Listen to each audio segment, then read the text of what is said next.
de Hebreus, por exemplo, diz assim: na vossa luta contra o pecado, ainda não tendes resistido até ao sangue. Lembra essa expressão do autor de Hebreus? E ali significa a morte mesmo. Ainda não tendes resistido até a morte. Não sabemos se foi Paulo que escreveu Hebreus, provavelmente não. Mas essa é a ênfase de Paulo também. E veja aí como ele usa essa palavra: esticando de maneira excessiva, ao limite máximo, para alcançar alguma coisa. Isso é que ele chama de avançar. Então, de novo, pergunta para nós: irmão, você tem se esforçado de modo excessivo para atingir essa meta? Que meta? Conhecê-lo, conhecê-lo, conhecê-lo.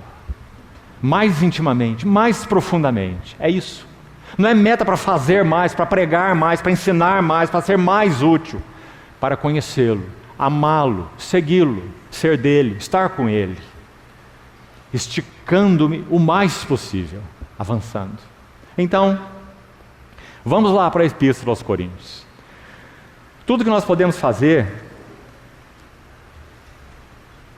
nessa epístola, se fôssemos usar os 3 tempos que teremos, as 3 noites para estudá-la calmamente, creio sem dúvida que seríamos sim bastante ajudados. Mas há algo mais no meu coração, sem dúvida alguma, que tenho recebido do Senhor, que eu gostaria de partilhar nesses dias também, entre eles, entre os assuntos e encargos, 2 Timóteo, como já falei. Então nós vamos passar por essas marcas um tanto objetivamente, mas não superficialmente. Confiamos no Senhor assim. E que você leve essas marcas diante do Senhor em meditação e em oração, para que o Senhor possa te ajudar pessoalmente e nos ajudar como Assembleias do Senhor. Então, primeira epístola de Paulo aos Coríntios. Vamos abrir aí, por favor. Antes de irmos ao primeiro texto, agora sobre 1 Coríntios mesmo, precisamos fazer uma diferença. Então, preste atenção aqui, por favor. Nos ensinos de Paulo, em particular, há uma diferença muito clara entre espiritualidade e maturidade. Por favor, ouça com atenção. Creio ser de muito valor para as nossas vidas. O que é espiritualidade? Vamos colocar de outra maneira. Como Paulo poderia definir para nós o que é espiritualidade e o que é maturidade? Não são iguais as duas coisas. Creio que o primeiro equívoco que cometemos é achar que as duas são a mesma coisa, mas não são. Então, como Paulo definiria espiritualidade? Se você estudar os escritos de Paulo, penso que você chegará à mesma conclusão. Espiritualidade é ser iluminado, ensinado e governado pelo Espírito Santo. Iluminado, ensinado e governado pelo Espírito Santo. Então parece que aqui já fica claro que espiritualidade não é igual a maturidade. Por quê? Todos aqueles que nasceram de novo, todos, um bebezinho espiritual, que creu no Senhor o mês passado, ele tem a capacidade espiritual dada pelo Senhor, porque ele é habitado pelo Espírito Santo. Então ele tem a capacidade de Deus de ser iluminado, ensinado e governado pelo Espírito Santo. Não está claro? Ou seja, qualquer criança em Cristo pode viver uma vida realmente espiritual. Se ele está aprendendo a ouvir o Senhor, está aprendendo o que significa estar aos pés do Senhor, está aprendendo na linguagem de João agora, ouvir a unção que vem do Santo e nos ensina a respeito de todas as coisas. Se ele está aprendendo a ouvir o Senhor, ele está vivendo uma vida espiritual e não uma vida carnal. Então acho que isso está muito claro para todos nós. Agora, de novo, na linguagem de Paulo, como Paulo definiria para nós o que é maturidade espiritual? Então vamos usar a seguinte frase: maturidade espiritual é ter um conhecimento maduro de Deus.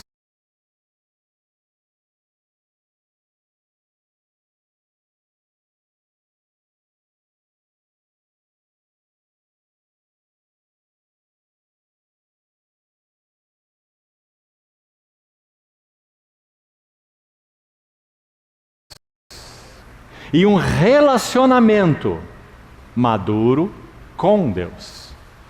Vamos repetir isso, me permita. Maturidade espiritual é ter um conhecimento maduro de Deus. Porque há um conhecimento de Deus que é de criança. Por isso João escreve a sua epístola, 1 João, dizendo o quê? Você se lembra? Filhinhos, eu vos escrevo porque os vossos pecados são perdoados por causa do seu nome. Isso não é um conhecimento espiritual? É, claro. Eles não foram iluminados, ensinados pelo Espírito de que os seus pecados foram perdoados, se regozijam nisso? Claro que foram, mas são filhinhos. Eles não conhecem o que João falou dos jovens. E ali, sem dúvida, ele está falando de estaturas espirituais, não está falando de estaturas naturais. Aí ele vai dizer assim: jovens, eu vos escrevo porque sois fortes. A palavra de Deus permanece em vós e tendes vencido o maligno. Isso não é verdadeiro sobre as crianças. É verdadeiro sobre os jovens, que já avançaram um pouco mais. Jovens espiritualmente falando. E aí ele vai além ainda e vai chamar os mais velhos de pais espirituais. A maior, não é uma das maiores, a maior necessidade da cristandade dos nossos dias é de pais espirituais. Então João vai dizer assim: pais, eu vos escrevi, isso ele repete 2 vezes, porque conheceis. Pais, eu vos escrevi porque conheceis aquele que é desde o princípio. Não é maravilhoso, irmãos? Só o Espírito Santo podia escrever esse livro, não é? Conhecer aquele que é o quê? Aquele que é tudo. Esse é o conhecimento que os pais têm.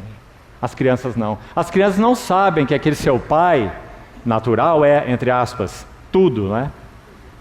Não sabem. Até acham, né, que é naquele conhecimento infantil, né? Mas na verdade não conhecem nada dele. Tem um relacionamento tão infantil com ele, né? Assim pode ser o nosso com Deus. Então, o que é maturidade espiritual? Ter um conhecimento maduro de Deus. Um conhecimento daquele que é. O que ele é? Ele é tudo aquilo que nessa imensa limitação que temos, necessitamos. Nós não temos alegria, ele é a nossa alegria. Nós não temos paz, ele é nossa paz. Nossa paz não é dependente de circunstâncias. Nós não temos justiça, ele é a nossa justiça. Não temos sabedoria, ele é a nossa sabedoria. É muito diferente, irmão, uma coisa da outra. Então, maturidade espiritual é um conhecimento maduro de Deus. Não há nada mais lindo numa vida cristã do que um irmão ou uma irmã amadurecidos em Deus. Como bom vinho, usando aquele milagre do Senhor em João capítulo 2. Aquele que fica para o fim, aquele que é apreciado e é delicioso. Maturidade espiritual. Então, essa é a diferença entre espiritualidade e maturidade. Agora, uma coisa é certa, irmãos, e você também deve ouvir isso com atenção: espiritualidade é que nos conduz à maturidade. Então, se nós não temos sido iluminados, ensinados e governados pelo Espírito Santo, nós não estamos crescendo espiritualmente. Então, é a manutenção de uma vida espiritual sóbria, sadia, sem pecados conhecidos e não confessados, e não julgados, não só confessados, né? Mas julgados na presença do Senhor. E então nós não podemos avançar espiritualmente, porque é só uma condição de vida espiritual ou espiritualidade que vai nos conduzir à maturidade. Então, ponderemos isso aos pés do Senhor e que desejemos viver vidas espirituais. Você sabe que às vezes ouvimos até, por falta de compreensão no meio do povo de Deus, até gracejos sobre isso. Ouvimos pessoas dizendo assim: não, isso é para os espirituais, ou aquele lá é espiritual demais, ou isso é muito espiritual. Ouvimos até gracejos, né? Enquanto espiritualidade é a condição normal de todo cristão. Porque se não é espiritualidade, o outro nome é carnalidade. Não há um terceiro nome. Então é a espiritualidade que nos conduz à maturidade. Então vamos às marcas para podermos, com a ajuda do Senhor, avançar um pouquinho mais, mesmo que tenhamos que fazer objetivamente. Primeiro, por favor, abre 1 Coríntios 13, verso 11. Apenas lendo esses versos e vamos citar as marcas. Olha a preocupação